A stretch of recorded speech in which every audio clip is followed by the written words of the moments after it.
सुनसान अंधेरा जंगल और आधी रात। इंसान तो क्या, शायद प्रेत भी उस अंधेरे में आगे बढ़ने से घबराएंगे, पर ये क्या? दूर अंधेरे में एक जवान और सुंदर लड़की तेजी से जंगल में भागी जा रही थी। लड़की क्या, शायद खुद इंद्र की चहेती अप्सरा मेनका ही जैसे जमीन पर उतर आई थी। उसका संगमरमर जैसा तराशा हुआ गठीला बदन जो दूध से भी ज्यादा सफेद था, लंबी सुराहीदार गर्दन, गुलाब की पंखड़ी जैसे कोमल होंठ, बड़ी मस्त आंखें और भरी हुई छाती। पर इतनी रात गए वो अकेले जंगल में आखिर कहां भटक रही थी? उसके पैर बड़ी मुश्किल से आगे बढ़ रहे थे और सांस भी भारी होने लगी। ठंड के मारे उसका शरीर कांप रहा था। उसके कमर तक गिरते लंबे बाल तूफानी हवा से लड़ रहे थे। चारों तरफ तेज हवा के साथ बर्फ गिर रही थी। पीछे कई घोड़ों की टाप उसे साफ सुनाई दे रही थी। वो जानती थी कि वो लोग उसके करीब पहुंच चुके हैं। उसके तन पे बारीक साड़ी के अलावा और कुछ न था। उसके दांत ठंड से बच रहे थे, पर वो आगे बढ़ती जा रही थी। जंगल की जमीन बर्फ से ढकी थी, इसलिए उसका हर कदम मुश्किल से बढ़ रहा था। कांटों से भरी एक झाड़ में उसकी साड़ी फंस गई और उसके कपड़ों को चीर दिया। बर्फीली हवा अब सीधे उसके शीशे जैसे जिस्म से टकरा रही थी। हर बढ़ते कदम के साथ गौरी कमजोर पड़ रही थी। पीछे आदमी आपस में बात कर रहे थे। किसी भी हाल में राजकुमारी का बच्चा बचना नहीं चाहिए। बच्चा? पर उसके साथ तो कोई बच्चा नहीं है। महल से तो वो अकेली ही निकली है। गधे, बच्चा उसके पेट में है। पहला आदमी झल्ला के बोला। गौरी ने एक हाथ अपने पेट पर रखा, जैसे वो हाथ से अपने बच्चे तक आने वाली मुसीबत को रोक रही हो, कि तभी उसका पैर ढीली बर्फ पर पड़ा और वो बर्फ पर फिसलती हुई मीलों नीचे जाकर पेड़ से टकराई और बेहोश हो गई। कुंदन बैरागी ने चांदनी रात में चमकीली बर्फ पर राजकुमारी को बेहोश पाया। उसके तन पर कपड़ों के नाम पर सिर्फ चीथड़े बचे थे। बैरागी उसके नीले होंठ और सफेद पड़ते शरीर को देखकर समझ गया था कि उसकी सांसें जमना शुरू हो गई हैं। बैरागी ने राजकुमारी की सुराही जैसी गर्दन के नीचे हाथ डाल के उसका चेहरा ऊपर किया। इसमें कोई शक नहीं कि राजकुमारी गौरी एक बहुत ही खूबसूरत लड़की थी। कुंदन के हाथ की गर्माहट का एहसास होते ही गौरी ने अपनी कमजोर आंखें खोल दी। बैरागी हड़बड़ा के हाथ हटाने लगा तो राजकुमारी ने अपना कांपता हुआ बर्फीला हाथ उसके हाथ पर रख दिया, जैसे वो नहीं चाहती थी कि कुंदन अपना हाथ हटाए। राजकुमारी ने अपनी आंखें बंद की और अपने सर को कुंदन के सीने पर गिरा दिया। कुंदन बैरागी ने एक हाथ उसकी खुली कमर के नीचे डालकर उसे अपने शरीर के और पास खींचा। कुंदन अब गौरी के कमजोर दिल की धड़कन को साफ महसूस कर सकता था। गौरी जो घंटों से बर्फ में पड़ी थी, इंसान के शरीर की गर्माहट के एहसास से कुंदन की बाहों में सिमटती चली गई। कुंदन जानता था कि गौरी की जान बचाने के लिए उसे कई सीमाओं को लांघना होगा। उसने एक एक करके अपने कपड़े उतारे। बर्फ में पड़ी गौरी कुंदन को देख रही थी, पर जब कुंदन उसके ऊपर झुका तो गौरी ने बड़ी मुश्किल से अपने हाथ में कुंदन का हाथ लिया और अपने माथे पे लगी चोट तक उसकी उंगलियां ले गई। चोट गहरी थी, इसलिए खून अब तक पूरी तरह से जमा नहीं था। बैरागी की उंगलियों पे खून लग गया। गौरी ने बैरागी की उंगलियां अपनी सूनी मांग पर लेकर रख दी। बैरागी एक पल के लिए सोच में पड़ गया, फिर उसने राजकुमारी की मांग भर दी। गौरी ने अपने शरीर को बैरागी के हवाले कर दिया। बैरागी ने गौरी के ठंडे बदन को खुद से जोड़ लिया। गौरी के शरीर में जमती बर्फ पिघलना शुरू हो गई। कुंदन बैरागी उसकी सुंदरता के दलदल में धंसता चला गया। बर्फीली रात दो आत्माओं के मिलन को देखती रही। इस मिलन को 7 साल गुजर गए थे। गौरी आज कुंदन की पत्नी थी। वो चूल्हे पर झुकी आग जलाने की कोशिश कर रही थी। तभी 7 साल का भैरव अपनी बड़ी बड़ी आंखों में मोटे मोटे आंसू लिए कुटिया में घुसा। भैरव को देखते ही उसने अपना सारा ध्यान छोटे से भैरव की ओर कर दिया। किसने रुलाया मेरे राजा बेटा को? कोई राजा नहीं, मैं सिर्फ मनहूस हूं। कौन कहता है?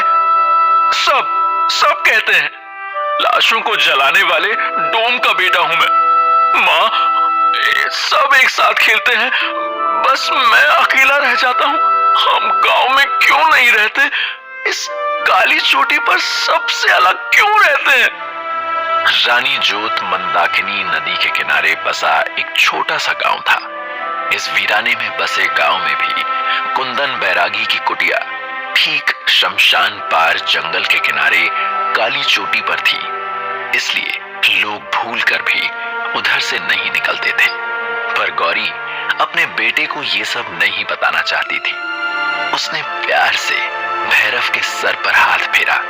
क्योंकि तुम सबसे अलग हो भैरव। तुम्हारा जन्म एक बहुत बड़े मकसद को पूरा करने के लिए हुआ है। देखना, तुम एक दिन इस दुनिया पर राज करोगे। एक रात भैरव की आंख खुली तो उसने देखा कि कुंदन बैरागी उसकी मां गौरी का हाथ कस के पकड़े है और आग में चाकू दबाकर उसकी मां के हाथ पर रख देता है। उसकी मां दर्द से चीख पड़ती है। छोटा सा भैरव हैरान था, क्योंकि आज से पहले उसने बैरागी को कभी भी अपनी मां के साथ बुरा बर्ताव करते नहीं देखा था। भैरव दौड़ के अपने नन्हे हाथों से कुंदन पर हमला करता है। छोड़ो मेरी मां को! भैरव भाग के गौरी से लिपट गया। बैरागी गुस्से से बौखलाया हुआ कमरे से बाहर चला गया। गौरी ने भैरव को गले से लगा लिया और कई बार उसकी भोली सी सूरत को चूमा। वो बार बार दरवाजे की तरफ देख रही थी, जैसे उसे डर था कि कोई आ ना जाए। वो डरी आवाज में बार बार बस एक ही बात दोहराती, जो बाबा कहेंगे वही करना, उनकी सारी बात मानना, उन्हें नाराज नहीं करना, समझे भैरव? भैरव ने अपना सर तो हाँ में हिलाया, पर उसे कुछ समझ नहीं आया था। वो मां की गोद में ही सो गया। दूसरे दिन जब उठा तो उसकी मां कहीं भी नहीं थी। उसने पूरी काली चोटी ढूंढ ली।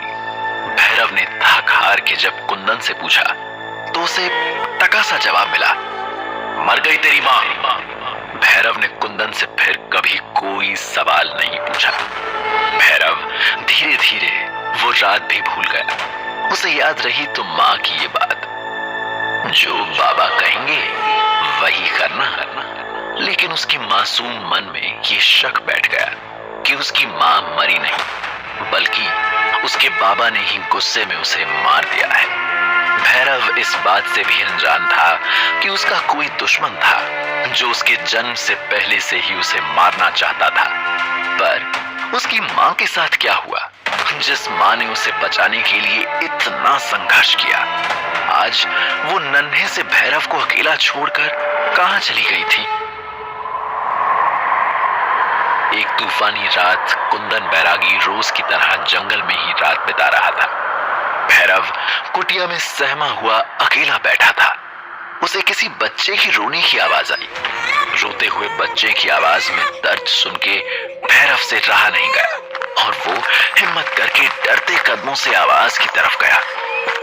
जंगल में कुछ दूर पे ही उसे कंबल का एक छोटा सा गट्ठर दिखाई दिया। उस गट्ठर में से एक छोटा सा हाथ बाहर दिख रहा था, जैसे उससे मदद मांग रहा हो।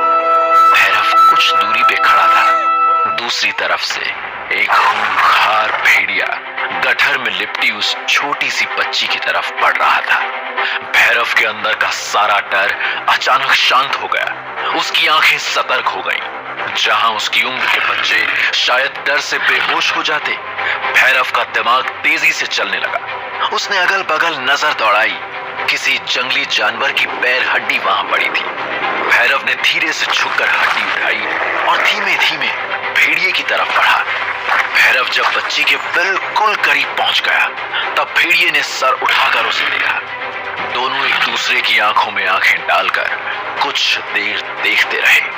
भैरव सिर्फ 10 साल का था, पर चेहरा डर की जगह जैसे किसी अद्भुत शक्ति से चमक रहा था।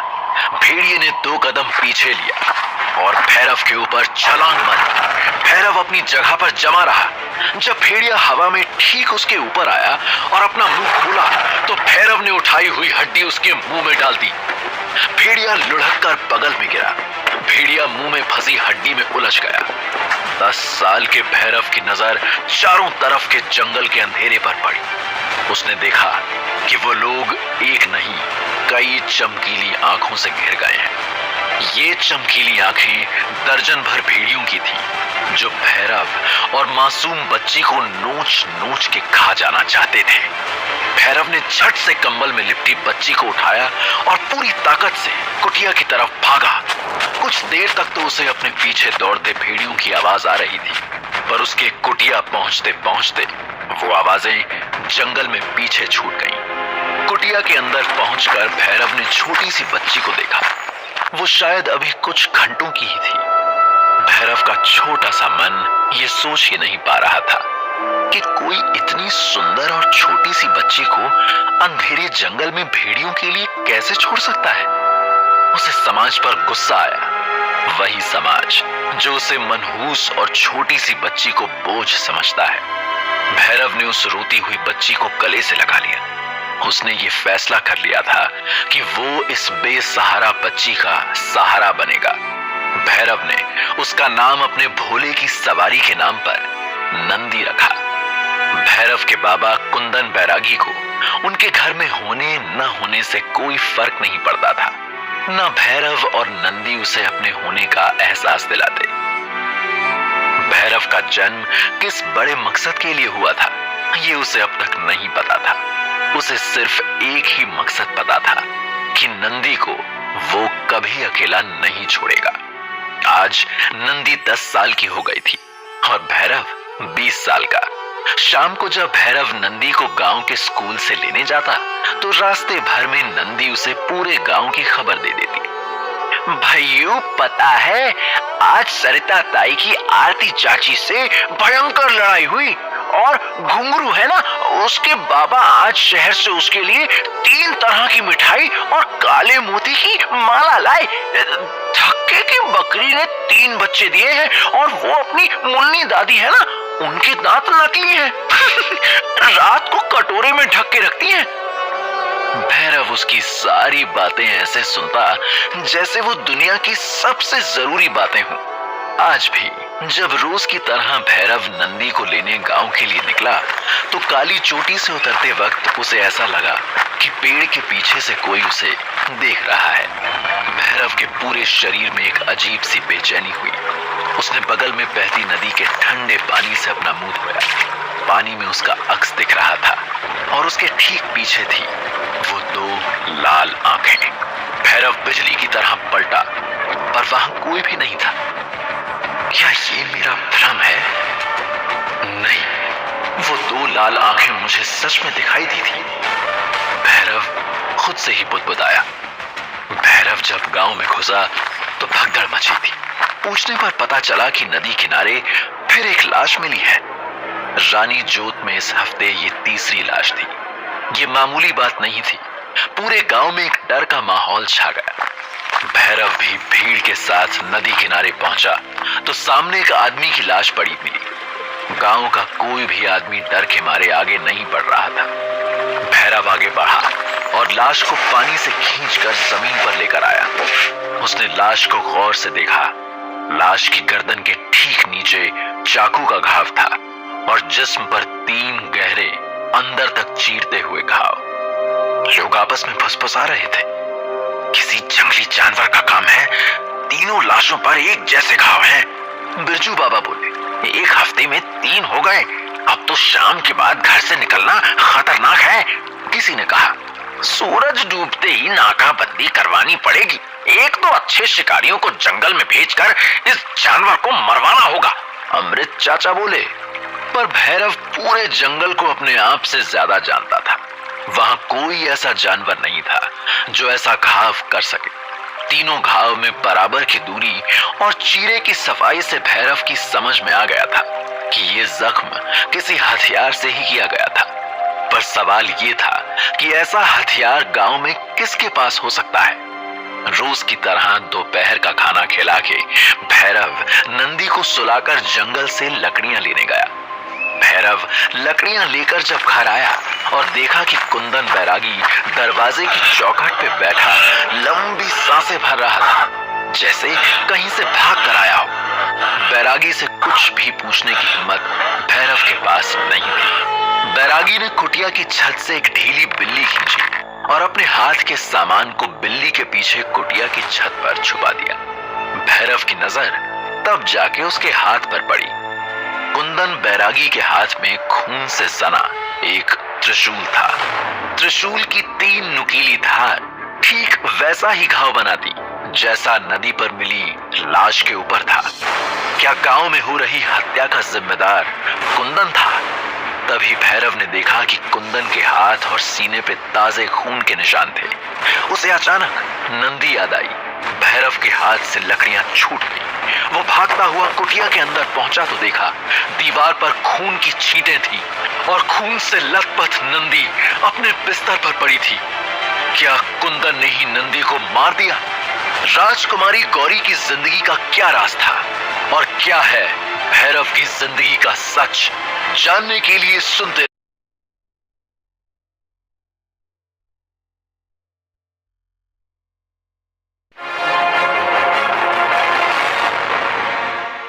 अब तक आपने सुना कि भैरव को जन्म से पहले ही कुछ लोग उसे मार देना चाहते थे, पर भैरव की मां कुंदन बैरागी के साथ शादी करके काली चोटी पर सबसे अलग रहने लगती है। फिर एक दिन अचानक भैरव की मां गायब हो जाती है।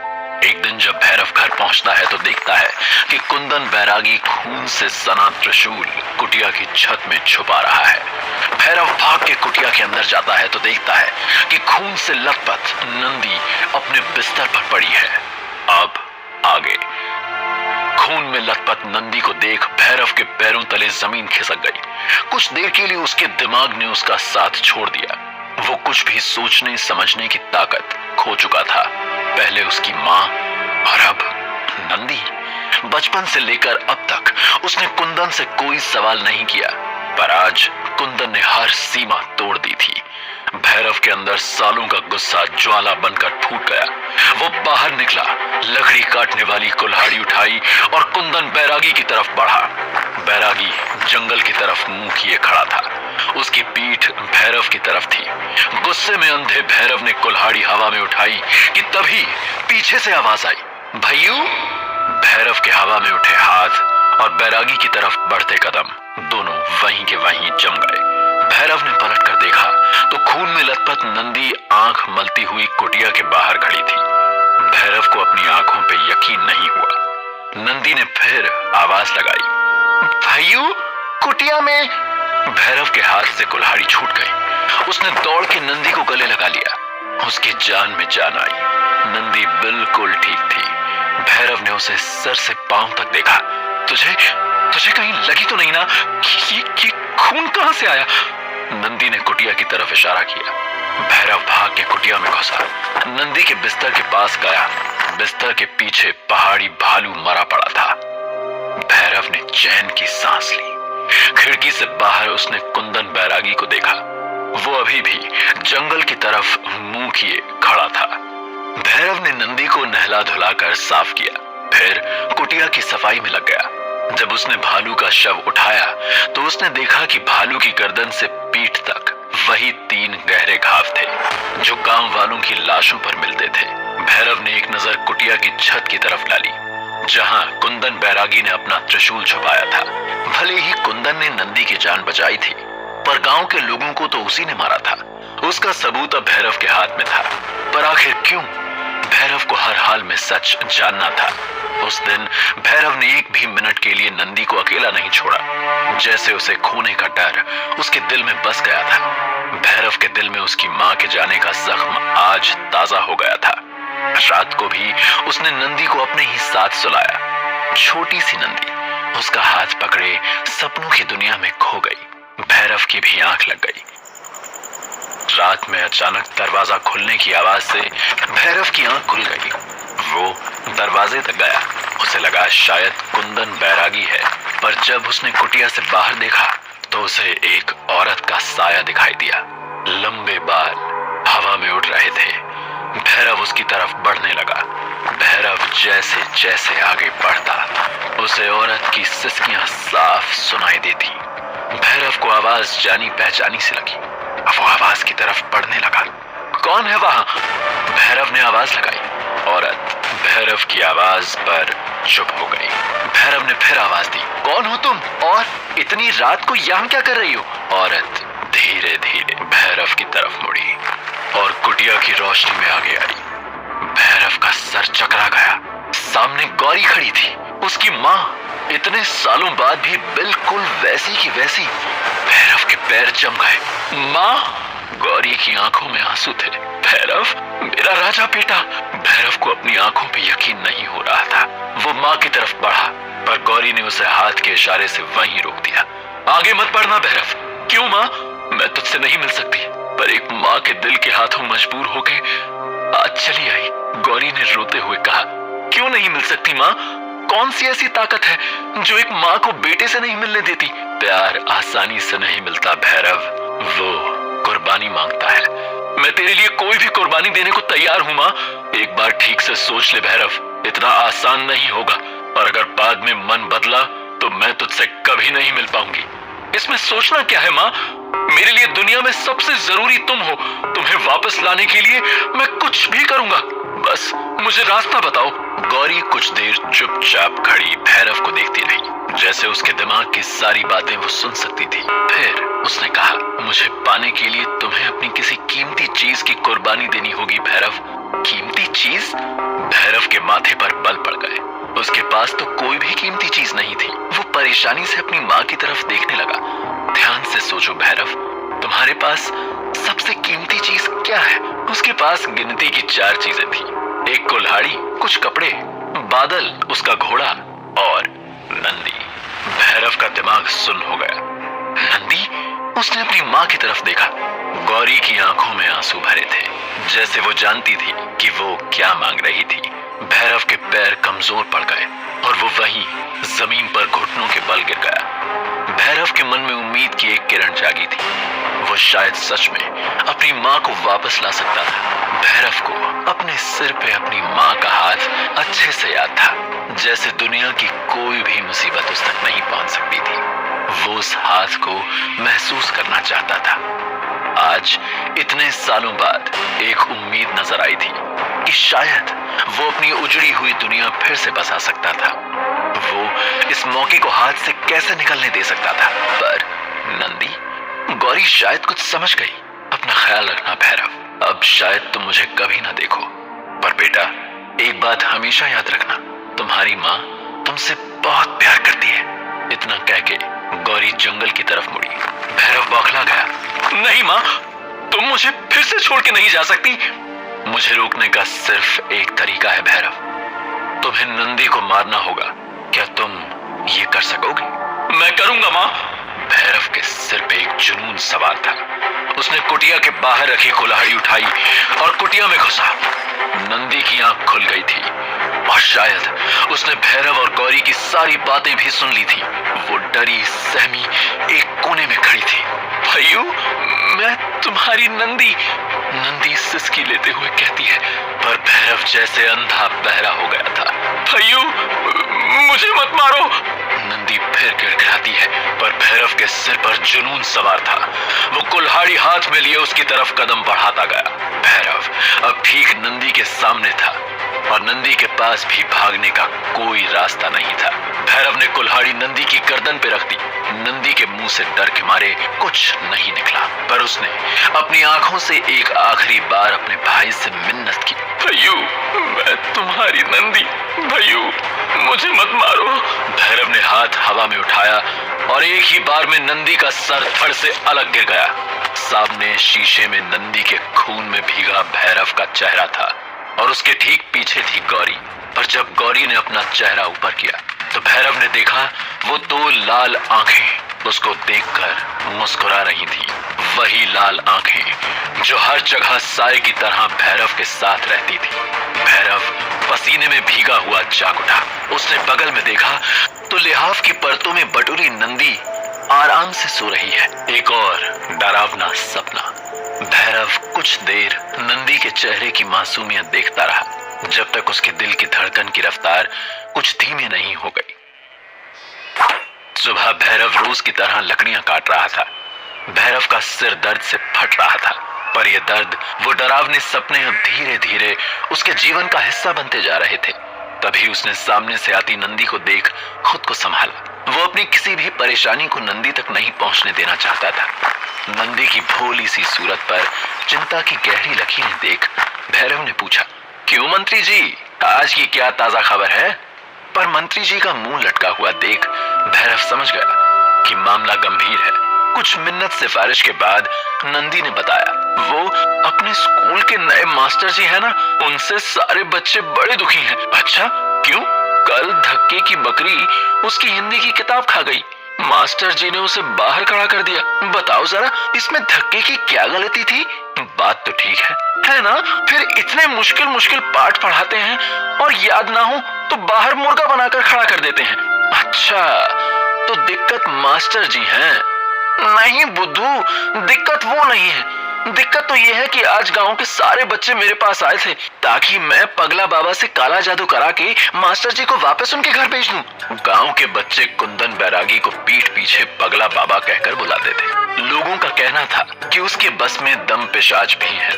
बस इसी का फायदा उठा के नंदी ने गांव के बच्चों पर अपना रौब जमा लिया था। कोई भी नंदी को किसी चीज के लिए मना नहीं करता था, वरना नंदी उन्हें पगला बाबा से कहकर भस्म ना कर देती। भैरव को नंदी की परेशानी समझ में आ गई। इस बार नंदी अपने ही जाल में फंस गई थी, पर नंदी के सुंदर चेहरे पर चिंता देख भैरव को तरस आ गया और उसने नंदी के आगे हमेशा की तरह हथियार डाल दी। तो मेरी क्या मदद चाहिए? इतना सुनते ही नंदी का चेहरा जैसे फूल सा खिल उठा।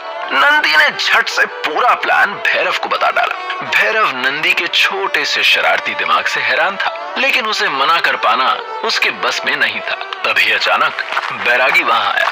जाके गांव से दूध ले आओ, बैरागी ने गरज कर कहा। दूध तो अभी रखा। भैरव ने कहना शुरू ही किया था कि कुंदन फट पड़ा। जितना कहा है उतना करो। भैरव ने चुपचाप गांव का रास्ता पकड़ लिया। नंदी भी दुम की तरह उसके पीछे हो ली। भैरव अपनी सोच में डूबा पहाड़ उतर रहा था कि तभी नंदी ने कहा, भाइयों एक बात पूछूं? हाँ पूछो। दूध क्या मुंह में भर के लाएंगे? भैरव को तब एहसास हुआ कि वो दूध लाने का बर्तन तो लाना ही भूल गया। उसने नंदी को वहीं सेब के पेड़ पर बैठाया और वापस कुटिया की तरफ दौड़ा। पर कुटिया के करीब पहुंचते ही भैरव ने देखा कि एक आदमी सर से पांव तक काली चादर लपेटे बैरागी के ठीक सामने खड़ा था। उस आदमी की पीठ भैरव की तरफ थी तो उसका चेहरा नहीं देख पा रहा था, पर कुंदन उसे साफ दिख रहा था और कुंदन बैरागी का चेहरा किसी डर से काला पड़ गया था। भैरव ने कुंदन को आज से पहले इस रूप में कभी नहीं देखा था। ये एक अनोखी बात इसलिए थी कि भैरव की जिंदगी में काली चोटी पर उसके परिवार के अलावा और कोई जिंदा इंसान कभी नहीं आता था। कुंदन का ना कोई रिश्तेदार था और ना ही कोई दोस्त। फिर आज अचानक ये कौन आ गया था? कुंदन बैरागी के हाव भाव से ऐसा लग रहा था कि वो इस इंसान के ही इंतजार में सारा दिन नीम के नीचे पड़ा था। भैरव एक पेड़ की ओट में हो गया। मैंने कई बार संदेशा भेजा पर तुम आए नहीं, तो सोचा आज खुद जाके मिल लूं। काली चादर वाले आदमी ने कहा। मैं कुछ काम में व्यस्त था। कुंदन ने नजरें चुराते हुए कहा। तुम्हारी व्यस्तता के बारे में ही बात करने आए हैं बैरागी। आदमी की आवाज संजीदा हो गई। हमारी एक अमानत तुम्हारे पास पड़ी है, उसे तुम्हें वापस करना होगा। उसे बचाना तुम्हारे अकेले के बस की बात नहीं है। मैं कर लूंगा, चाहे मेरी जान ही क्यों ना चली जाए, मगर मैं उस पर कोई आंच नहीं आने दूंगा, कुंदन बोला। और तुम्हारे मरने के बाद दोनों के बीच सन्नाटा छा गया। खतरा बड़ा है बैरागी, और वो लड़का हमारी आखिरी उम्मीद है। तुम उसके रास्ते की रुकावट नहीं बन सकते। उसे मैंने पाल, पर मत भूलो कि वो तुम्हारा बेटा नहीं है बैरागी। वो हमारी अमानत है तुम्हारे पास। अब समय आ गया है, हमें उसकी जरूरत है, तुम्हें उसे वापस भेजना होगा। आदमी का स्वर तीखा हो गया था। इतना कह के वो साया जिस रास्ते से आया था उस रास्ते की तरफ मुड़ गया। चादर से मुंह इस तरह ढका था कि चेहरा नहीं दिख रहा था। जाते जाते काली चादर वाले आदमी ने एक बार ठीक उस पेड़ की तरफ देखा जहां भैरव छिपा खड़ा था। भैरव पीछे हट गया। आदमी के मुंह से धीरे से निकला तथास्तु, और वो मुस्कुराते हुए जंगल में गायब हो गया। भैरव ने अभी अभी जो कुछ सुना था वो उसके होश उड़ाने के लिए काफी था। 100 सवालों ने भैरव को आकर घेर लिया। वो अजनबी कौन था, कहां से आया था, कौन सा समय आ गया है? लेकिन इन सब में एक चीज जो उसके कानों में अब तक गूंज रही थी वो थी, वो तुम्हारा बेटा नहीं है। क्या है भैरव की असलियत? वो 2 लाल आंखें किसकी हैं और भैरव से क्या चाहती हैं? आखिर कुंदन बैरागी गांव वालों की हत्या क्यों कर रहा है? जानने के लिए सुनते रहिए।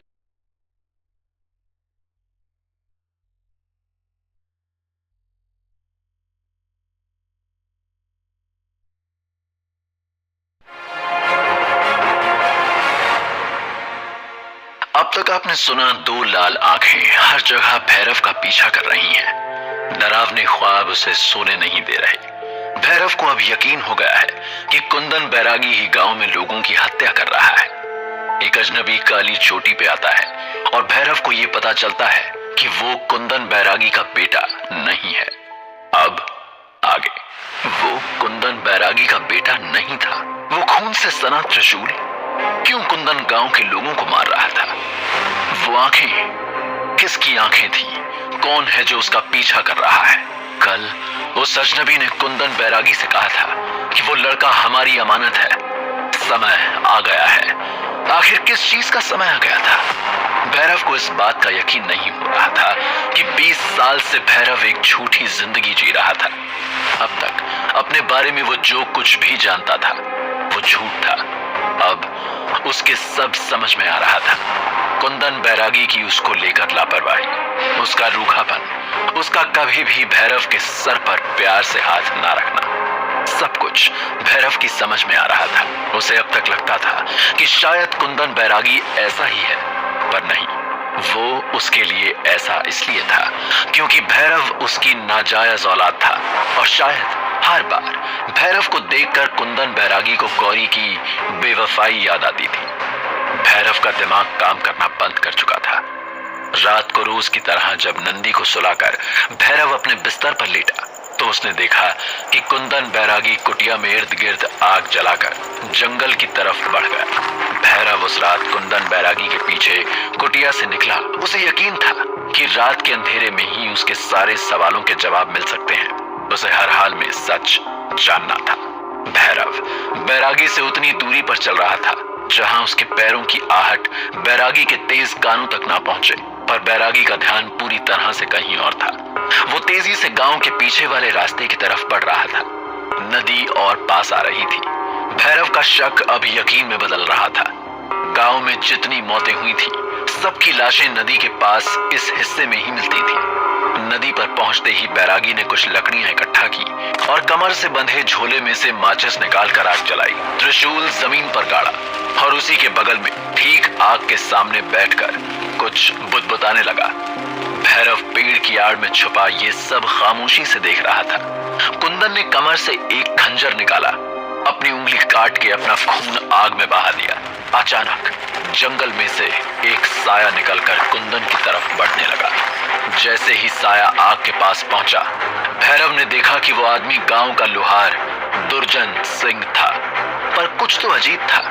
दुर्जन के हाव भाव से ऐसा लग रहा था कि वो किसी के वश में सर झुकाए चलता चला आ रहा है। तभी भैरव को लगा कि उसके पीछे कोई है। वो पलटा तो उसका पैर सूखी टहनी पर पड़ गया। टहनी के टूटने की आवाज जैसे पूरे जंगल में गूंज गई।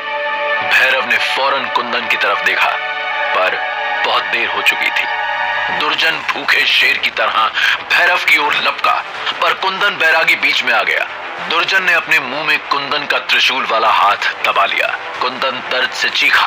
फिर दुर्जन ने एक झटके में बैरागी को दूसरी तरफ फेंक दिया और बैरागी की तरफ छलांग लगाई।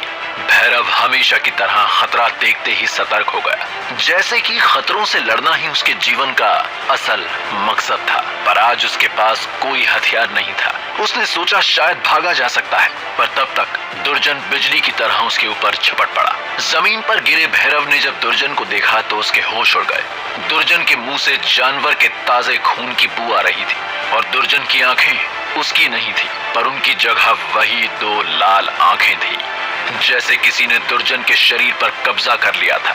भैरव ने एक जोर का धक्का मारा और दुर्जन कई कदम पीछे जा गिरा। भैरव अपनी ताकत से खुद हैरान था।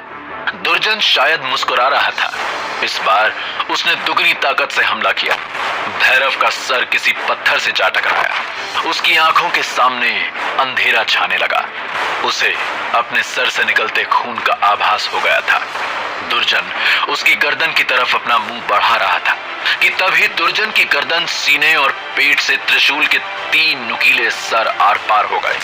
दुर्जन भैरव के बगल में गिर गया और भैरव ने अपनी बंद होती आंखों से सिर्फ इतना देखा कि सामने कुंदन बैरागी अपने त्रिशूल के साथ खड़ा था। जब भैरव की आंख खुली तो भैरव अपनी कुटिया में तेज बुखार से तप रहा था। वो कुछ हिम्मत करके अपने बिस्तर पर उठ के बैठा तो उसने देखा कि कुंदन बैरागी आग में चाकू गरम करके अपने हाथ जला रहा है। भैरव को अचानक वो रात याद आ गई जब कुंदन उसकी माँ के हाथ को ठीक इसी तरह जला रहा था। कुटिया के बाहर बहुत कम रोशनी है। उसने खिड़की से आसमां की तरफ देखा तो रात हो रही थी। कुटिया की दूसरी तरफ नंदी सो रही थी। अचानक भैरव को दुर्जन की शक्ल याद आई। उसने हाथ उठाकर अपना सर छुआ तो दर्द की लहर उसके शरीर में दौड़ गई। वो कोई सपना नहीं था, सच में दुर्जन ने उस पर जानलेवा हमला किया था और बैरागी ने उसे जान से मार दिया था। उसे बैरागी से बात करनी थी। भैरव बैरागी की तरफ आगे बढ़ा तो लड़खड़ा के गिर गया। बैरागी दौड़ता हुआ आया। उसने भैरव को सहारा देकर उठाया। ये सब क्या है? उसने कुंदन के जले हुए हाथ की तरफ इशारा करके कहा, आखिर हो क्या रहा है? कौन हूं मैं? कुंदन बैरागी जानता था कि वो घड़ी आ गई है जिसका उसे डर था। उसने सहारा देकर भैरव को कुटिया की चौखट पर बैठा दिया और खुद भी उसके बगल में बैठ गया। कुछ देर तक दोनों में से किसी ने कुछ नहीं कहा। दोनों सामने जलती आग को देखते रहे। बैरागी बोला, तुम योद्धा हो, एक ऐसा योद्धा जो दुनिया की हर बुरी शक्ति से लड़ सकता है, चाहे वो जिंदा हो या मुर्दा। तुम्हें इस दुनिया में बुराई के विनाश के लिए ही भेजा गया है। तुम ही एक ऐसी शक्ति हो जिससे वो डरता है। भैरव कुछ समझ नहीं पा रहा था। कौन डरता है? बैरागी कुछ हिचकिचाया। काली शक्तियों का राजा त्रिशिराज, मैं भला उसका क्या बिगाड़ सकता हूं? मैं साधारण लड़का। भैरव ने कहना शुरू ही किया था कि तुम साधारण नहीं हो भैरव, तुम रक्षक हो इस दुनिया के। तुम्हें इतना शक्तिशाली बनाने के लिए गौरी ने अपनी जान दी। बैरागी का गला भर्रा गया। उसने पहली बार भैरव के सामने उसकी माँ का नाम लिया था। आंखें बंद करो। भैरव ने फौरन आंखें बंद कर ली। एक ठंडी हवा का झोंका कहीं से आया। भैरव ने आंख खोली तो 7 साल का भैरव अपनी माँ की गोद में आराम से सो रहा है। उसकी माँ के हाथ पे जले का निशान अभी भी ताजा था। तभी कुंदन दौड़ते हुए कुटिया में आया। हमें भागना होगा। कहाँ भागेंगे? कहीं भी, सवाल मत करो। गौरी भैरव को गोद में लिए कुंदन के पीछे जंगल में दौड़ने लगी। वो लोग कुछ दूर ही निकले थे कि तभी अचानक एक चीख की आवाज आई। गौरी और बैरागी रुक गए। गौरी ने कुंदन से कहा, वो आ रहे हैं, हम घिर चुके हैं, बचने का कोई रास्ता नहीं है। नहीं, हम कोई ना कोई रास्ता निकाल लेंगे, हम बच जाएंगे, तुम भरोसा रखो। कुंदन ने यकीन दिलाया, पर गौरी ने अपना सीधा हाथ आगे कर उसका सीधा हाथ जो जगह जगह से जला हुआ था, उस पर 2 दांत के नए निशान आ चुके थे, जैसे उसे सांप ने काटा हो। बैरागी का रंग सफेद पड़ गया। पर मैंने तो ये निशान जला दिए थे, फिर ये दोबारा कैसे? वो मेरे ऊपर अपना निशाना लगा चुका है कुंदन। अब कितनी भी कोशिश कर लो, ये मिट नहीं पाएगा। उसे मुझ तक पहुंचने में अब समय नहीं लगेगा। वो हजारों की भीड़ में भी मुझे ढूंढ सकता है, पर मैं... कुंदन की आंखों में आंसू थे। उसके दिल की उलझन उसके चेहरे पर साफ दिख रही थी। मैं जानती हूँ कि तुम मुझसे बहुत प्यार करते हो, इसलिए तुमसे ये विनती करती हूँ कि मेरे बेटे की जान बचा लो, गौरी ने गिड़गिड़ाते हुए कहा। उसकी आंखों में आंसू थे। हम कोशिश तो कर सकते हैं गौरी। बैरागी किसी हाल में मानने को तैयार नहीं था। हमारी हर कोशिश नाकाम होगी कुंदन। तुम उसे नहीं जानते, पर मैं उसे बहुत अच्छे से जानती हूँ। बहुत ताकतवर है। एक दिन बर्फीली रात में तुमने मेरी जान बचाई थी। आज तुम भैरव की जान बचा लो। भैरव ही एक रास्ता है ऋषिराज को हमेशा के लिए खत्म करने का। तुम्हें मेरी कसम है, तीसरी चीख उनके बहुत करीब आ चुकी थी। गौरी ने सोते हुए भैरव को कुंदन को सौंपा। कुंदन ने गौरी को गले से लगाया और भैरव को लेकर दूसरी ओर बढ़ने लगा। जाते जाते उसने आखिरी बार गौरी को देखा और फिर भैरव के साथ जंगल में गायब हो गया। भैरव को एक ठंडी हवा का झोंका महसूस हुआ। उसने आंखें खोली तो वो कुटिया के बाहर कुंदन के साथ बैठा था। उसका चेहरा आंसुओं से भीग चुका था। तुम्हें बचाने के लिए कई लोगों ने बहुत बड़ी बड़ी कुर्बानियां दी हैं। सब सिर्फ इस आस में है कि तुम एक दिन ऋषिराज को हमेशा के लिए खत्म कर दोगे। मैं जानता हूं कि ये सब सुनना और समझना तुम्हारे लिए मुश्किल है, पर धीरे धीरे तुम सब समझ जाओगे। भैरव के सर पर जैसे कोई हथौड़े मार रहा था। वो मन ही मन सोच रहा था कि काश ये भी एक बुरा सपना हो, काश ये सब कुछ जो वो सुन रहा है सच ना हो। कि तभी जंगल से वैसी ही एक चीख आई जो गौरी और कुंदन ने कई साल पहले जंगल में सुनी थी। बैरागी घबरा कर उठ खड़ा हुआ। वो आ रहे हैं, बैरागी बड़बड़ाया। कौन आ रहा है? भैरव ने कमजोर आवाज में पूछा। ऋषिराज के प्रेतों की फौज। तुम्हें यहां से निकलना होगा। कुंदन बैरागी ने कमर में बंधा एक झोला भैरव को पकड़ाते हुए कहा। कहां निकलना होगा बाबा? वो मुझे यहां कैसे ढूंढ सकते हैं? भैरव ने परेशान होते हुए कहा। कुंदन कुछ देर ठहर गया और भैरव के मासूम चेहरे को देखने लगा। कुंदन ने चुपचाप अपना हाथ आगे कर दिया। उसके हाथ पर भी सांप के काटने के 2 निशान बने थे। ऋषिराज कई दिन से तुमको ढूंढने के लिए प्रेतों का इस्तेमाल कर रहा है, पर मैं उन्हें मार देता था। पर कल दुर्जन का मंत्र टूटा तो उसने मुझे और तुम्हें दोनों को देख लिया। पर वो तुम्हारे ऊपर अपना निशान नहीं लगा सकता है। तुम्हारी माँ ने अपने प्यार का कवच तुम्हें दे रखा है। वो सिर्फ तुम्हारे आसपास के लोगों को ही निशाना बना के तुम तक पहुंचने की कोशिश कर सकता है। कुंदन ने कुछ देर उसकी शक्ल देखी। इसलिए मैंने इतने सालों से तुमसे दूरी बनाए रखी थी, क्योंकि तुम्हारे करीब आने का मतलब है ऋषिराज का तुम तक पहुंचने का रास्ता आसान करना। तब तक जंगल से दूसरी चीख की आवाज आई। इस बार वो काफी करीब से आई थी। बैरागी उसे खींच के तैयार घोड़े की तरफ ले जाने लगा। बाबा, मैं कहां जाऊंगा? कहीं भी जाओ, कुछ भी करो, बस अपनी असलियत किसी को मत बताना। और हाँ, एक बात याद रखना भैरव, अपनी सूझबूझ से छल और सच के बीच फर्क करना सीखो। ऋषिराज इतना ताकतवर है कि वो तुम्हारी कमजोरियों को तुम्हारे खिलाफ इस्तेमाल करके तुमसे कुछ भी करवा सकता है। इसलिए सावधान रहना। जितनी काली शक्तियों का तुम नाश करते हो, उतना ही ऋषिराज कमजोर होगा। अपने दिल पर भरोसा करना, वो तुम्हें हमेशा सही राह बताएगा। अब जाओ यहां से। कुंदन भैरव को घोड़े की तरफ धक्का देने लगा कि तभी अचानक भैरव को कुछ याद आया और वो कुटिया की तरफ भागा। और कुछ देर बाद नंदी को पीठ पे एक धोती से बांधे हुए बाहर निकला। कुंदन ने उसे रोका नहीं। मैंने नंदी को एक जड़ी बूटी पिला दी है, उसे सुबह तक होश नहीं आएगा। कुंदन ने उन दोनों को देखते हुए कहा। शायद उसकी आंखों में आंसू थे। झोले में रास्ते के लिए जरूरत का कुछ सामान है। कुछ रुके। कुंदन ने अपनी कमर से एक खंजर निकाला, फिर बोला, ये तुम्हारी माँ ने तुम्हारे लिए दिया था। तुम्हें हर हाल में जिंदा रहना है। अब निकलो और पीछे मुड़ के मत देखना। भैरव अब उसकी कोई बात नहीं सुनना चाहता था। भैरव के कुछ भी समझ में नहीं आ रहा था, पर कुंदन का लहजा दोबारा सख्त हो चुका था। भैरव को पता था कि कुंदन अब उसकी कोई बात नहीं सुनना चाहता था। कुंदन ने भैरव को घोड़े पे चढ़ाया और एक धोती से इस तरह बांधा कि वो घोड़े से गिर ना सके। वो जानता था कि भैरव बुखार में तप रहा है, बेहोश होने की पूरी संभावना थी। भैरव अब तक अपने सोचने समझने की ताकत खो चुका था। बैरागी ने शायद उसके सर पर हाथ रखा और घोड़ा हवा से बातें करने लगा। कुंदन बैरागी ने उसे मुड़कर देखने से मना किया था, पर फिर छींक की आवाज पे वो पलट गया। दूर होती कुटिया में चारों तरफ जलती आग के बीच बैरागी अपने त्रिशूल के साथ खड़ा था और एकदम से सब कुछ लाल धुएं से ढक गया और भैरव घोड़े की पीठ पर नंदी को लिए हुए बेहोश हो गया। भैरव अब कहां जाएगा? आखिर भैरव ही क्यों? क्या वो ऋषिराज के चंगुल से बच पाएगा?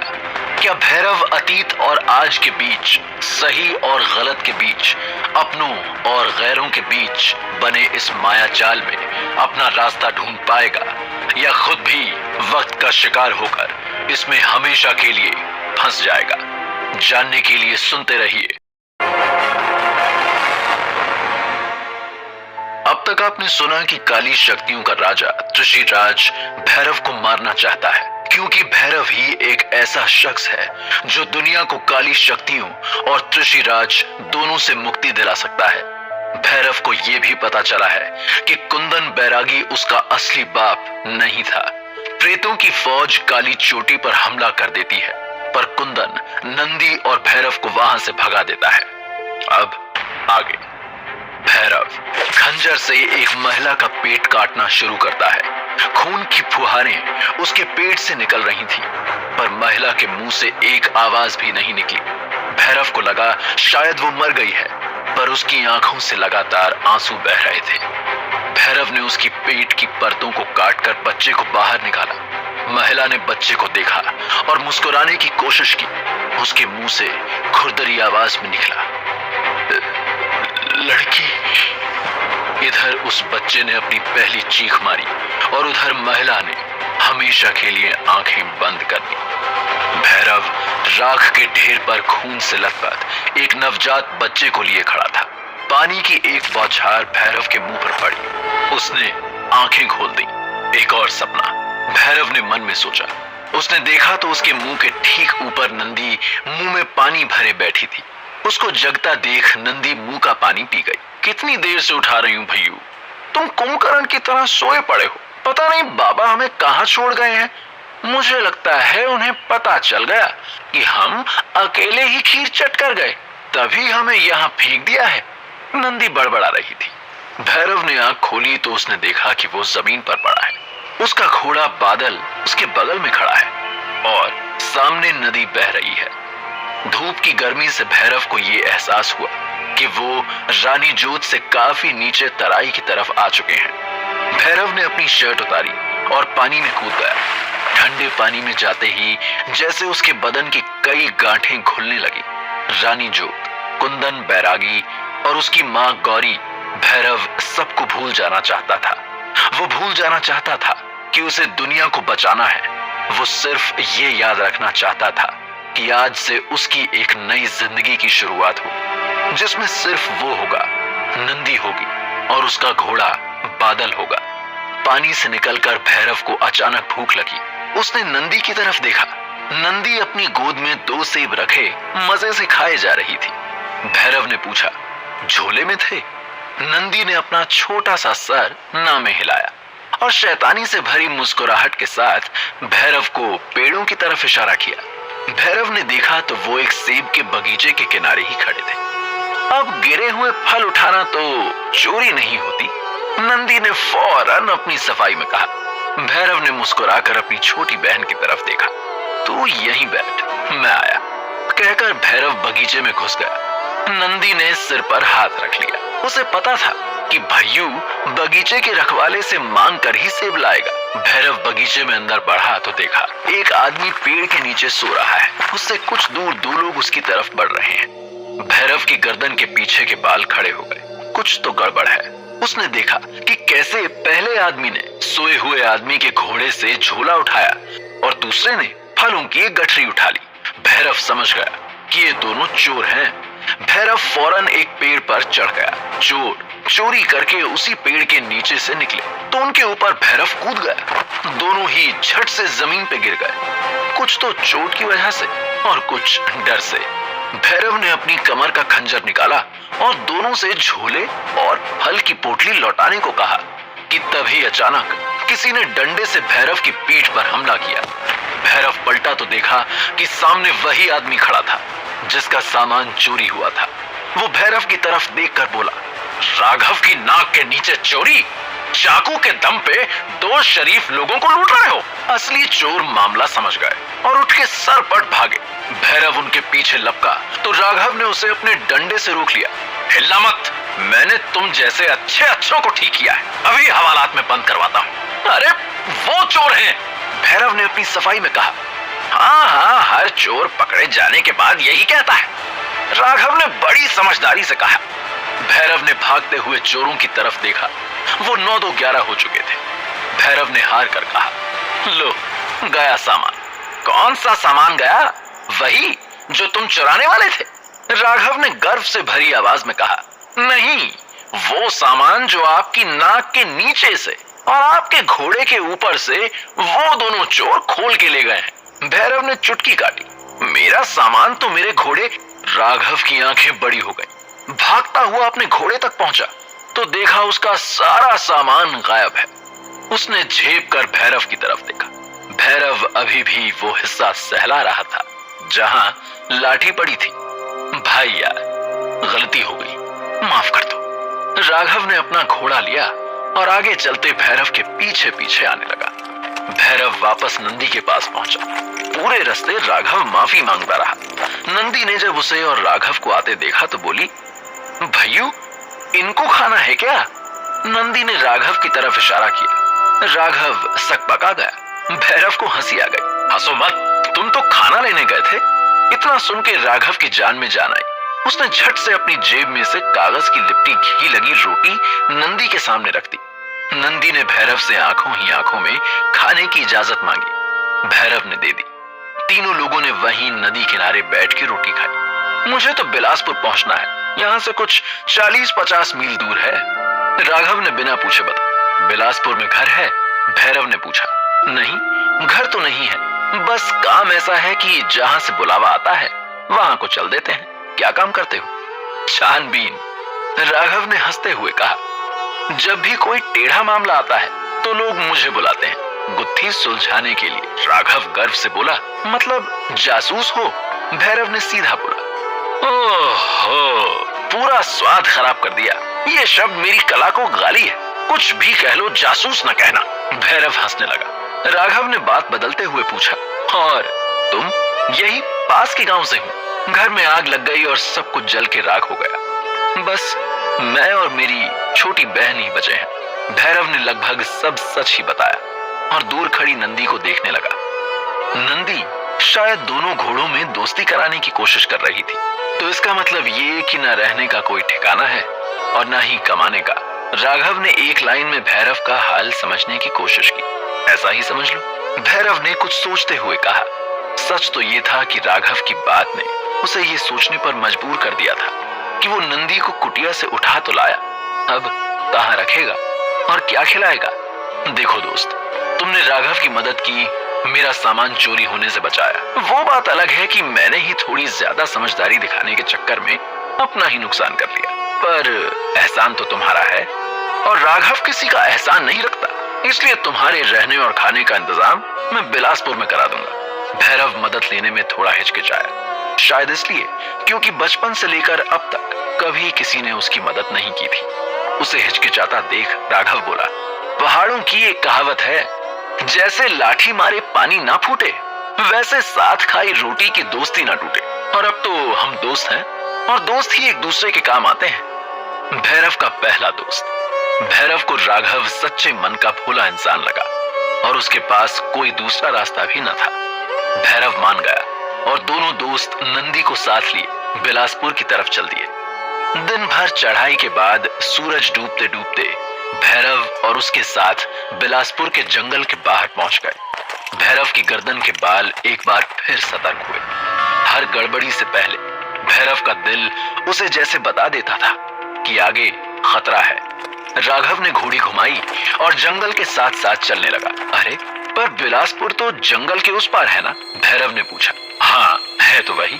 तो इधर कहाँ जा रहे हो? राघव ने नंदी को देखा और बात बदलते हुए कहा, अरे एक पुराना दोस्त है उमेश, उसी से मिलने जा रहे हैं। वैसे भी अब अंधेरा हो रहा है, रात यहीं रुकेंगे, सुबह बिलासपुर निकलेंगे। भैरव समझ गया कि कुछ है जिसकी वजह से राघव इस वक्त जंगल में नहीं जाना चाहता। वो लोग एक छोटी पर साफ कुटिया के सामने पहुंचे। अंदर से एक आदमी निकला, जैसे उनके आने का ही इंतजार कर रहा था। आइए आइए महाराज, कैसे हैं? उसने घोड़े से उतरते हुए राघव को गले लगाते हुए कहा। फिर भैरव को और नंदी की तरफ शक की नजरों से देखा। राघव ने तुरंत बात संभाली। अरे ये मेरा दोस्त है भैरव और उसकी छोटी बहन नंदी। नंदी ने फौरन हाथ जोड़ के नमस्ते किया और प्यारी सी मुस्कान दी। घर के अंदर से गरम रोटी और मक्खन की महक उसकी नाक तक पहुंच गई थी। तभी अंदर से एक सुंदर सी महिला निकली। राघव ने फौरन मिलवाया और इनसे मिलो, ये है सुधा भाभी और इनके पास है हमारे मित्र उमेश की चाबी। सब हंस पड़े। सुधा के पेट के उभार से भैरव समझ गया कि वो मां बनने वाली थी। भैरव को अपना सपना याद आया, राख के ढेर पर खून से लथपथ बच्चा। भैरव कांप उठा। महिला ने उसकी तरफ देखा और कहा, अब सारी बातें यहीं बाहर ठंड में करेंगे कि मेहमानों को अंदर भी लेके आएंगे? देखो तो बेचारे ठंड से कांप रहे हैं। उसने नंदी का हाथ पकड़ा और उसके कान में कुछ कहा। नंदी खिलखिला के हंस दी। सब अंदर चले गए। पेट भर खाना खा के सब अपने बिस्तर पर लेट गए। नंदी सुधा के साथ लेटी। उसके हंसने की आवाजें बाहर कमरे तक आ रही थी। भैरव को पहली बार एहसास हुआ कि एक भरा पूरा घर शायद ऐसा ही होता होगा। कई दिनों में पहली बार भैरव आराम से सो गया। सुबह उठ के भैरव, राघव और नंदी बिलासपुर के लिए निकल गए। रास्ते के लिए सुधा ने ढेर सारी चीजें बांध दी थी। सुधा और उमेश तब तक कुटिया के बाहर खड़े रहे जब तक भैरव और राघव आंखों से ओझल नहीं हो गए। कुछ दूर पहुंच के भैरव को एहसास हुआ कि नंदी आज बहुत चुप थी। उसे लगा शायद सुधा से अलग होने का दुख है। उसने कहा, अरे हम फिर आएंगे सुधा से मिलने। नहीं, अब हम यहाँ नहीं आएंगे, नंदी ने झट से जवाब दिया। भैरव हैरान हो गया। राघव आगे कोई धुन गुनगुनाता हुआ जा रहा था। क्या बात है मंत्री जी, कुछ हुआ क्या? भैरव ने फिक्र से पूछा। नंदी कुछ देर चुप रही, फिर बोली, भैयू उस कुटिया में मैंने कुछ देखा। मैंने कल रात खिड़की पे दो लाल आंखें देखी। भैरव का खून जम गया। वो बहुत डरावनी थी भैयू, अब हम वहां कभी नहीं जाएंगे, ठीक है? भैरव को कुंदन की बात याद आई। वो तुम पर निशान नहीं बना सकता, तुम्हारे आसपास के लोगों से ही तुम तक पहुंच सकता है। भैरव पागलों की तरह नंदी के हाथ पर देखने लगा। उसे यकीन था कि नंदी पर उसे वो निशान दिख जाएगा, पर निशान कहीं नहीं था। भैरव ने अपनी कमर पर हाथ डाला। वो चाकू जो कुंदन ने उसे दिया था वो तो सुधा और उमेश की कुटिया में ही भूल आया था। राघव अपनी घोड़ी से उतर आया था। क्या हुआ, कुछ भूल गए क्या? इतने परेशान क्यों दिख रहे हो? यार सामान भूल गया, मुझे वापस जाना पड़ेगा। नंदी की आंखें डर से बड़ी हो गई। भैरव ने कुछ देर सोचा और राघव से कहा, तुम नंदी को लेकर गांव पहुंचो, मैं तुम्हें वहीं मिलूंगा। भैरव जब कुटिया के पास पहुंचा तो एक बार फिर उसे एहसास हो गया कि कुछ बहुत गलत हो गया है। जब भैरव वहां पहुंचा तो देखा कि अभी सुबह जहां एक सुंदर सा घर था, अब वहां एक राख का ढेर है। पूरी कुटिया जल के राख हो चुकी है। भैरव घोड़े से उतरा। उसका दिमाग खाली हो चुका था। दरवाजे के पास उमेश की जली हुई लाश मिली। भैरव की आंखों में आंसू आ गए। उसने चारों तरफ नजर दौड़ाई, सब बर्बाद हो गया था। तभी किसी के दर्द में कराहने की आवाज उसके कानों में पड़ी। वो आवाज की तरफ भागा तो सामने खून से लथपथ सुधा पड़ी थी। उसका जिस्म जगह जगह पर नुचा था। उसके तन पे एक भी कपड़ा नहीं था। भैरव सोचना भी नहीं चाहता था कि उसके साथ क्या हुआ होगा। भैरव ने गले का गमछा निकाल के सुधा के जिस्म पर डाल दिया। सुधा अपनी आखिरी सांसें गिन रही थी। उसने भैरव को लोहे के संदूक की तरफ इशारा किया। भैरव ने संदूक खोला तो सामने उसका चाकू रखा था। भैरव के आंसू अब बहने लगे। उसके मुंह से बस इतना ही निकला, किसने? पता ना, नहीं, पर वो इंसान नहीं थे, कुछ ढूंढ रहे थे। जब मैंने नहीं बताया तो भैरव भैरव उसे घोड़े तक ले जाने के लिए कोई कपड़ा ढूंढ रहा था। कोई फायदा नहीं है, अब बचूंगी नहीं। हाँ, पर एक एहसान कर दो, मेरे बच्चे को बचा लो। भैरव ने उसके पेट की तरफ देखा, फिर सुधा की तरफ। सुधा उसके हाथ में चाकू को देख रही थी। नहीं, पागल मत बनो। किसी तरह अगर तुम्हें गांव तक ले जाऊं तो तुम और बच्चा दोनों बच जाओगे। तुम जानते हो ये मुमकिन नहीं है भैरव। बस मेरे बच्चे को बचा लो, वरना वो भी मेरे साथ ही दम तोड़ देगा। भैरव जानता था कि सुधा को बचाना मुश्किल है, पर वो उसका पेट काट के बच्चा कैसे निकाल सकता था। सुधा के मुंह से खून आ गया। समय नहीं है भैरव, मैं और नहीं लड़ सकती, जल्दी करो। भैरव ने खंजर से सुधा का पेट काटना शुरू किया। खून की फुहारें सुधा के पेट से निकल रही थी, पर सुधा के मुंह से एक आवाज भी नहीं निकली। भैरव को लगा शायद वो मर गई है, पर उसकी आंखों से लगातार आंसू बह रहे थे। भैरव ने उसकी पेट की परतों को काटकर बच्चे को बाहर निकाला। सुधा ने बच्चे को देखा और मुस्कुराने की कोशिश की। उसके मुंह से खुरदरी आवाज में निकला, लड़की। इधर उस बच्चे ने अपनी पहली चीख मारी और उधर सुधा ने हमेशा के लिए आंखें बंद कर ली। भैरव राख के ढेर पर खून से लथपथ एक नवजात बच्चे को लिए खड़ा था। किसने किया उमेश और सुधा का यह हाल? क्या त्रिशिराज और उसकी फौज भैरव के पीछे यहां तक आ पहुंची थी? नंदी को वो दो लाल आंखें क्यों दिखी? क्या नंदी भी त्रिशिराज का शिकार हो जाएगी? जानने के लिए अब तक आपने देखा कि भैरव नंदी एक रात के लिए राघव के दोस्त उमेश और सुधा के घर ठहरते हैं। दूसरे दिन सुबह बिलासपुर के रास्ते पर नंदी भैरव को बताती है कि उसे भी दो लाल आंखें दिखी। भैरव अपनी मां का दिया हुआ खंजर लेने वापस उमेश के घर जाता है और देखता है कि वहां सब कुछ जल के राख हो गया है, पर सुधा जिंदा थी। भैरव अपने चाकू से उसका पेट फाड़कर बच्चे को बचा लेता है। सुधा मर जाती है। अब आगे। भैरव जब बिलासपुर पहुंचा तो उसके कपड़े खून से सने थे। राघव नंदी को लिए उसका गांव के बाहर ही इंतजार कर रहा था, पर उसकी ये हालत देखकर राघव घबरा गया। ये सब क्या है भैरव? इतना खून, और ये बच्ची किसकी है? भैरव की आंखों में अब तक आंसू थे। उसने भरे हुए गले से कहा, उमेश और सुधा अब दुनिया में नहीं रहे। किसी ने उनके घर पर हमला कर दिया था।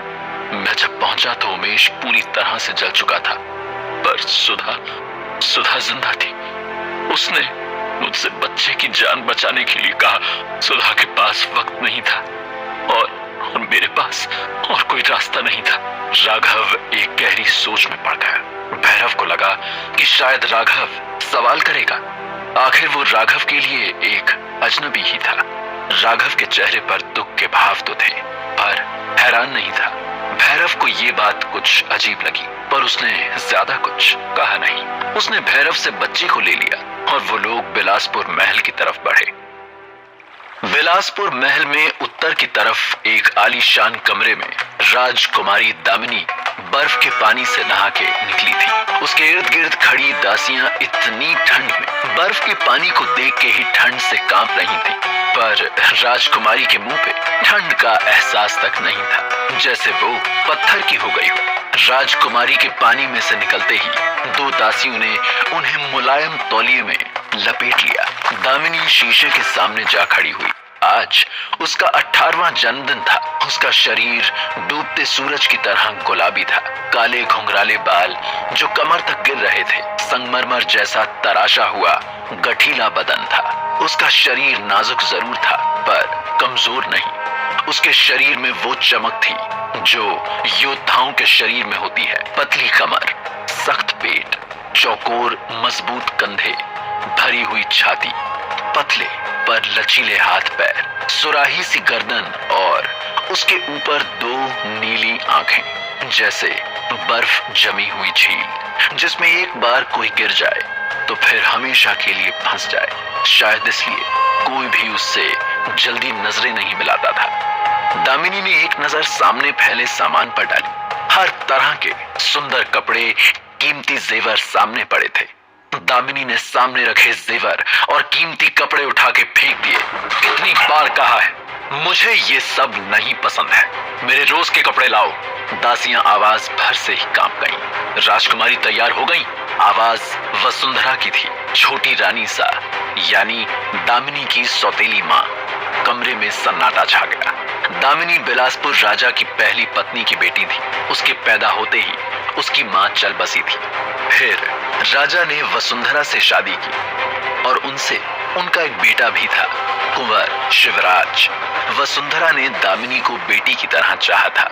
माँ, फिर यही कहने कपड़े, आप जानती हैं मुझे सजना सवरना पसंद नहीं। हम जानते हैं राजकुमारी कि आपको ये सब नहीं पसंद, पर मत भूलिए कि आप बिलासपुर की राजकुमारी हैं। और फिर आपके पिता राजा साहब आपका नीचे जश्न में इंतजार कर रहे हैं। अगर आप पूरे साज श्रृंगार के साथ नहीं गईं, तो उन्हें कितना बुरा लगेगा। अपने पिता का नाम आते ही राजकुमारी शीशे के सामने बैठ गई। वसुंधरा ने दासियों को इशारा किया और वो लोग डरते हुए राजकुमारी को सजाने लगे। कुछ ही मिनटों में दामिनी की खूबसूरती में उसकी दासियों ने चार चांद लगा दी। छोटी रानी माँ ने अपनी आंख से काजल निकाल के दामिनी के कान के पीछे काला टीका लगा दिया। भगवान बुरी नजर से बचाए। आइए जश्न की तरफ चलते हैं। इधर भैरव और राघव भी महल के अंदर पहुंच चुके थे। इतना बड़ा महल नंदी ने सपने में भी नहीं देखा था। वो महल देख के उचक पड़ी। उनके पहुंचते ही राघव के मामा जी भवानी सिंह, जो राजा की सुरक्षा देखते थे, उन्हें अंदर लेकर गए। बड़ी बड़ी शीशे की खिड़कियां जिनसे पूरा गांव साफ दिख रहा था। लंबे लंबे मखमल के पर्दे, मोटे गद्देदार कालीन से होते हुए भैरव और राघव नंदी के साथ राजा के पास पहुंचे। राजा ने सीधे राघव से बात की। भवानी ने तुम्हारी बहुत तारीफ की है। हमें उम्मीद है कि जिस काम के लिए तुम यहाँ आए हो उसे पूरा करो, लेकिन याद रहे ये बात इस कमरे से बाहर नहीं जानी चाहिए।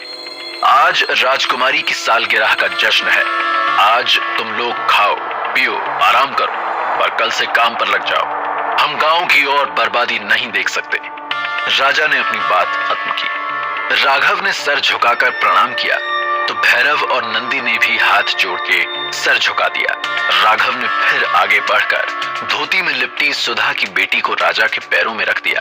अब तक राघव चुपचाप राजा की बात सुन रहा था। पहली बार उसने बोला, आप ही के गांव की बेटी है।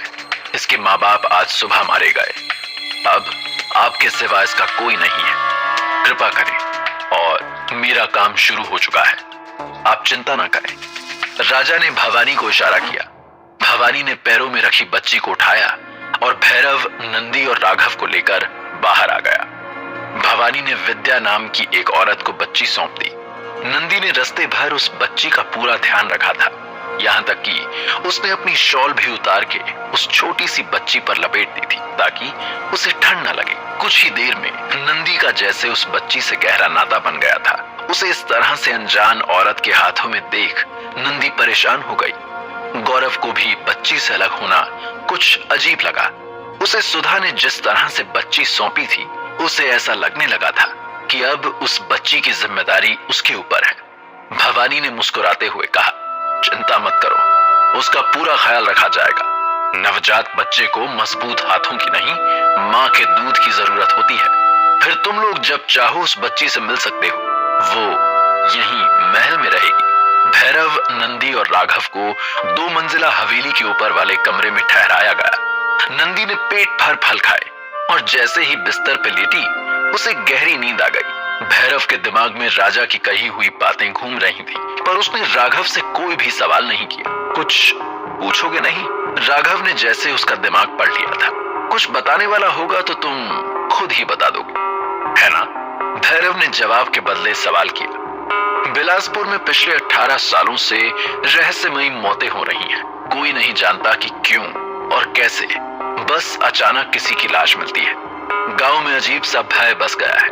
पूरा गांव सूरज ढलते ही अपने अपने घर में बंद हो जाता है। मुझसे पहले भी कई लोग यहाँ इस मामले की छानबीन के लिए आए थे, पर वो भी लापता हो गए। देखो दोस्त, तुम सच्चे भी हो, बहादुर भी। मैं दोनों ही चीजें देख चुका हूँ, इसलिए इस काम में मुझे तुम्हारी मदद की जरूरत पड़ेगी, क्योंकि मामला मेरी सोच से ज्यादा गंभीर है। भैरव चुपचाप पूरी बात सुनता रहा। उसने आराम से सोती नंदी को देखा और सोचा महल में उसे वो सारे आराम मिल सकते थे जो भैरव उसे कभी नहीं दे सकता था।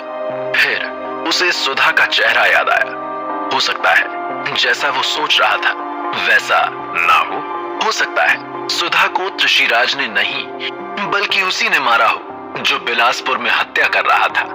भैरव को इस सोच से जैसे कुछ सुकून सा मिला। उसे भी अब कातिल को ढूंढना था ताकि वो यकीन कर सके कि ऋषिराज उसका पीछा नहीं कर रहा।